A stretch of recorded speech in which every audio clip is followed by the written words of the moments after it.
Some were snubbed, others are underappreciated, and then there's the future All-Stars. Tonight, every one of them gets their shine and respect. Here's the top 10 NBA players not in the 2019 All-Star Game. Ranked 10th is the Pacers' current MVP with the tragic Oladipo injury. Offensively, Turner has an awkward, high-arcing release which causes defenders to leave him open from distance, and 40% of the time, he makes them pay for that. The shot's pretty hard to contest with his length. Combine that length with his foot speed and IQ, and it makes him the best shot blocker in the entire NBA. As he gets older and improves his all-around offensive game, he should be an all-star, or if not that, rank a lot higher on this list in the future.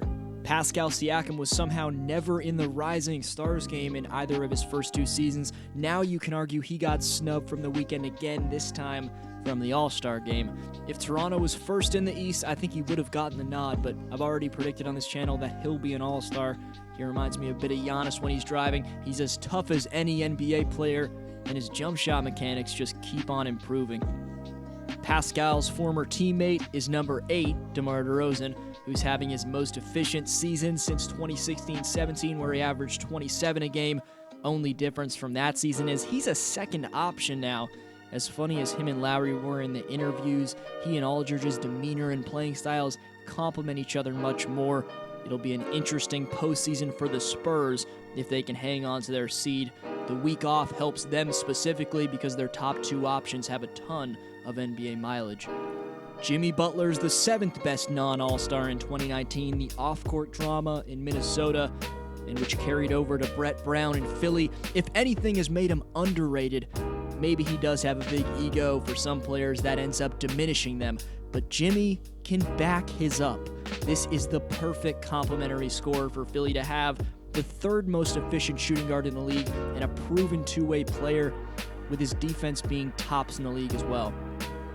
Number 6 is the light at the end of a very dark tunnel for Suns fans who are suffering through 15 straight defeats, Devin Booker.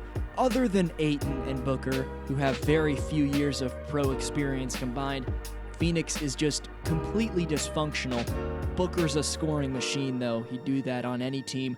But I think just to maintain his 46% shooting is very impressive on a team where each and every night, you are the defense's main focus. They're going after you. But imagine Booker with either Zion or RJ, which looks fairly likely right now. If that happens, things could get very interesting in Phoenix.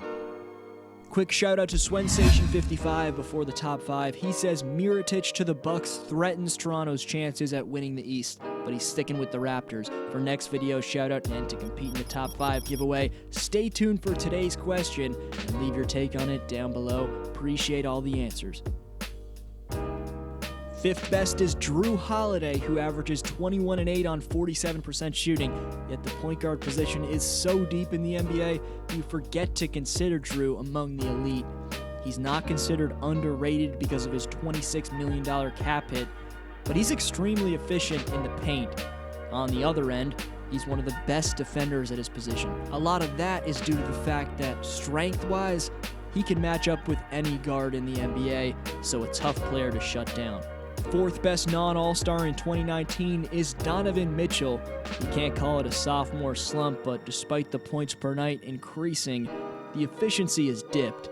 NBA fans and media just went crazy about Mitchell after the stunning rookie campaign, and Donovan was the victim of being overhyped.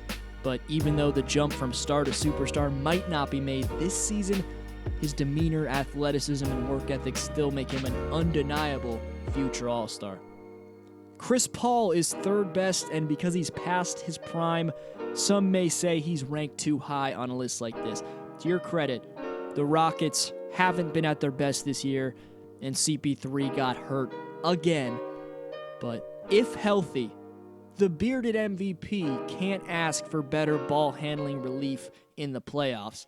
Chris Paul is still dangerous and tough. If he can finally keep his body right this spring, I predict he comes through big time. That's a big if, though.